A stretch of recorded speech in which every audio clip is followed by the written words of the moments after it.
Hey guys, welcome to Through the Bible Verse by Verse, a plain and simple study through the entire Bible, book by book, chapter by chapter, and verse by verse. We're currently in Genesis chapter 2, and we're talking about God as He's placing man into the garden, giving man His command, which is, of course, a great question for a lot of people. They're questioning, why did God give this obstacle, this command to Adam, not to eat the tree of good and evil. And as I said before, it is irrelevant because, one, God is God, and this is what He created. This is this is how He decided things would go. The other reason why it's irrelevant is because Adam didn't have to sin. Now, last time, let me read this again, and then we're going to come back. I'm going to continue on with this. And in verse number 17, he says, but, let me go back to verse 16. He says, and the Lord God commanded the man, you are free to eat from any tree of the garden, but you must not eat from the tree of the knowledge of good and evil, for on the day that you eat from it, you will certainly die. And I want to kind of go back because notice the statement here. We're talking about sin. What is sin? And we define sin. We said the English word is to miss the mark, but it is much more than that. It's certainly deeper than that. But just look at this verse here. So we go back and he says, and the Lord God commanded the man. And so we always start, when we're talking about sin, we start with that, right? In other words, sin is not your choice or your mistake. You will never, ever stand before God and declare yourself righteous or declare God unjust. So just keep understand that. God commanded the man. So we go back to this. God is God. See, remember, even though we have will, now some people say free will. It's kind of funny because free will is almost, in a sense, an oxymoron. To say free will, if you have will, then it's free anyway. I think that's a Catholic kind of designation there. There is no such thing as free will. You have will. Period. And if you stop and think about this, you have will. Even if somebody point a gun to your head and says, give me your wallet, you don't have to give them the wallet. And that's what will is about. But you go back and say God commanded the man. You always start with that. God did not suggest. God did not give man a choice. Man does not take upon himself a choice, a right, when it comes to God. We operate in what God has given us. So if we think about the garden, right? If we think about the garden, and if we're Adam, every other tree was given to us to enjoy. And here is the interesting thing here. It's not worth a debate about it, but just a thought. The only tree that Adam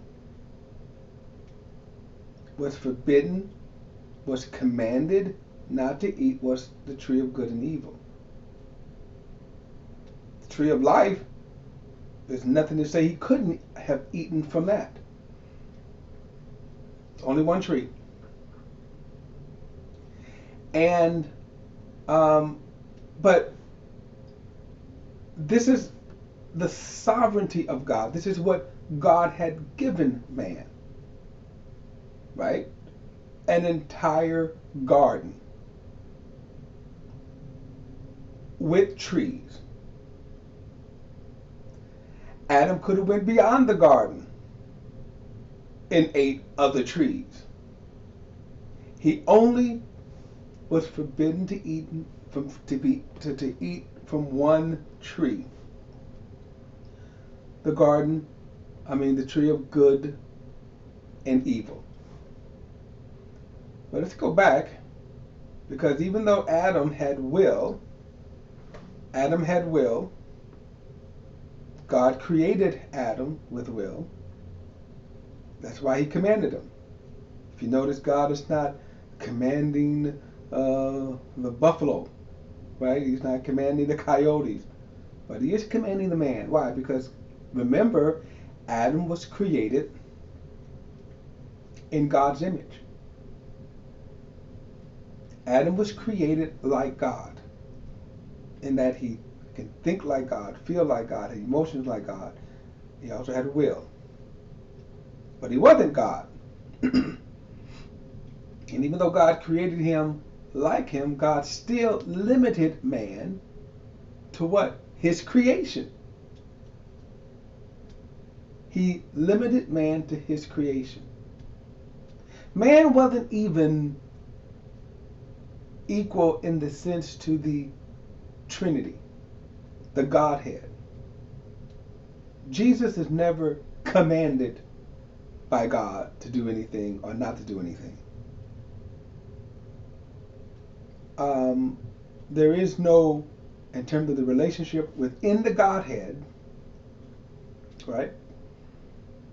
One member of the Godhead doesn't command the other members of the Godhead. But with Adam, even though Adam was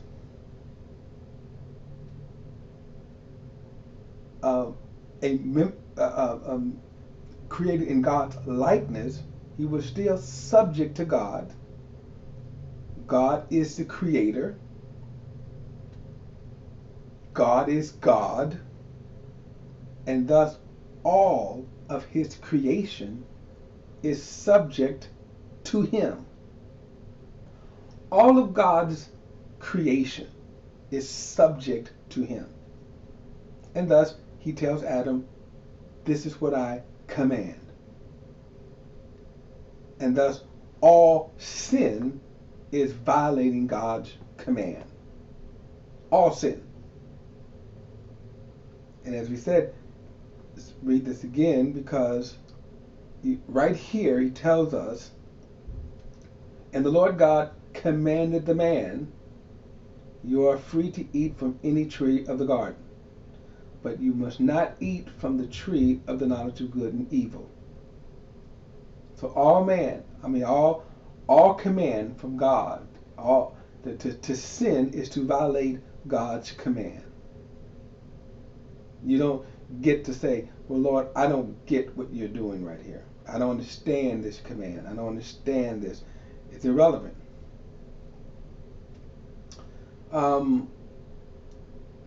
Now, I did say in the last study, when we get to the law of Moses, we'll see what is kind of referred to as the sin of unintentional sin or intentional sins. That's put that in the context of the law. When we talk about sin, and notice here, this is clearly stated here. When we talk about sin, we are always talking about breaking God's command, rebelling against God's command. Now, what we're going to get into in chapter 3 is why. There is something about this, about sin. And let me just say that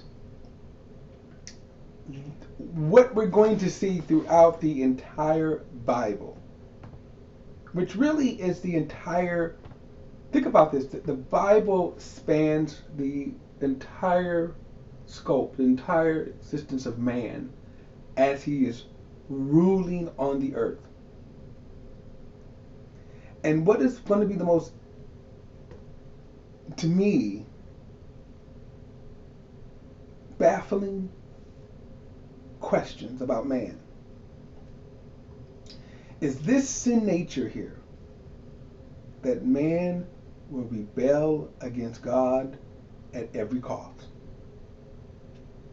And this is what we're going to see. We're going to see it from Adam, and we're going to see it all the way to the end of Revelation. Israel, whom God had, that God was on Israel's side, and they still rebelled against God. They still sinned against God. God sends his son to die for their sin, and what? They still rebel. From our perspective, what is yet to come, that Jesus will rule and reign throughout the earth,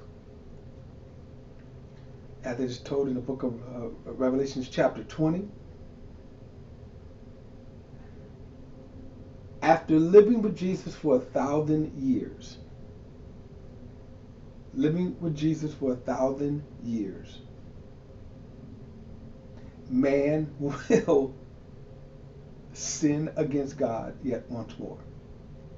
Amazing. It's amazing. So that principle of sin, that force that resides in man, it's just amazing, because we see this throughout the entire Bible. Now also remember that sin, at this particular moment here in Genesis chapter 2, sin is already, in the principle of sin is already contaminated God's creation. The very presence of darkness. And we know that Satan has already contaminated God's creation.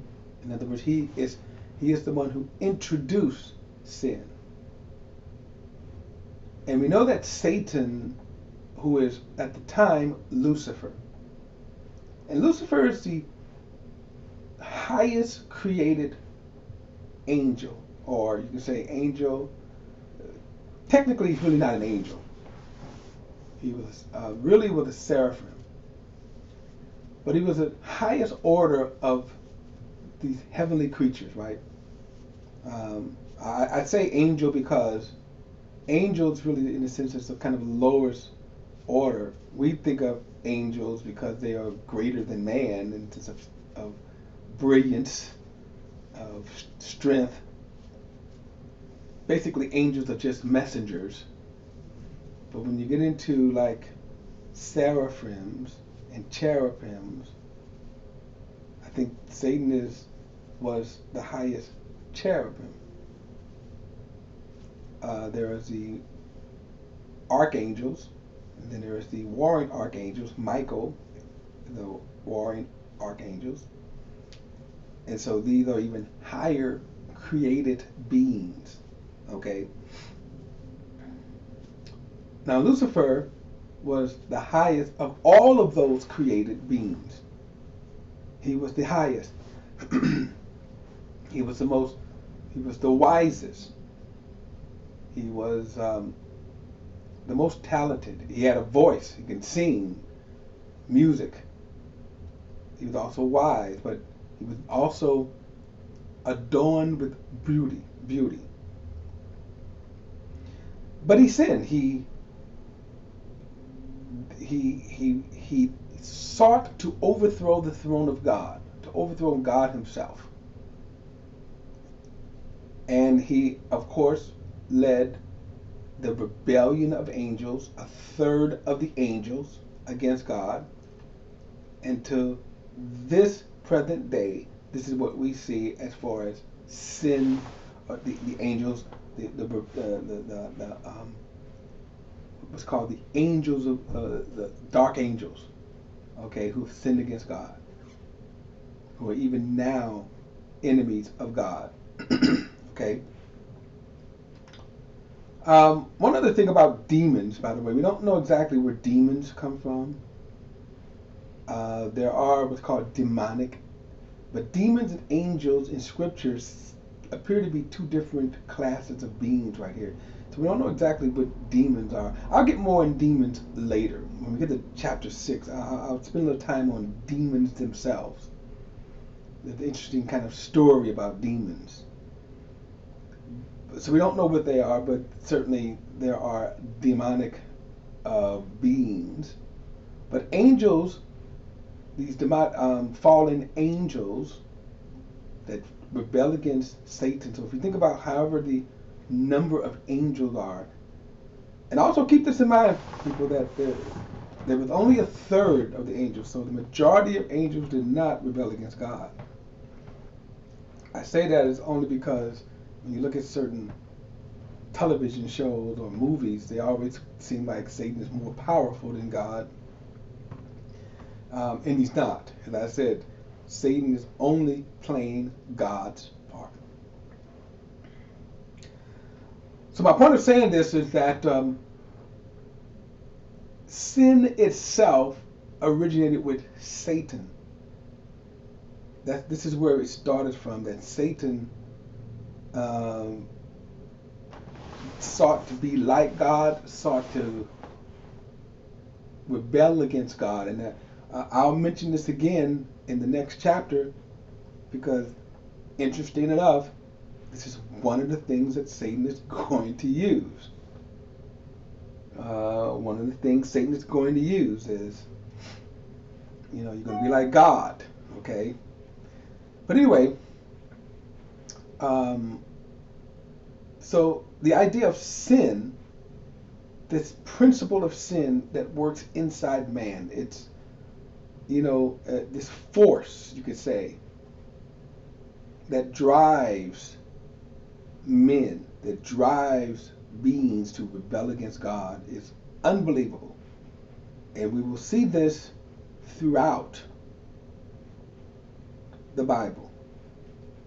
And you ask, why did you sin? We can even ask ourselves, why do we sin? Okay? That whole principle of sin. But it starts with rebelling against God's command. And then, not only rebelling against God's command, but rebelling against God himself, which is always amazing. In other words, sin is just not just rebelling against the command of God, but it's rebelling against God. All right, God, you said don't eat of the tree. I'm going to eat of the tree because you told me not to eat of the tree. I'm going to eat it against the tree because I'm eating against the tree against God. And this is what we're going to see in chapter 3. And the reason why I'm saying that is because we need to understand what sin is. Sin is not just violating church commands, church opinions. It is rebelling against God himself. All right, guys, we'll pick it up in the next video. And I want to get to the consequences of sin, but it's important to understand this sin itself. All right, I'll see you in the next study.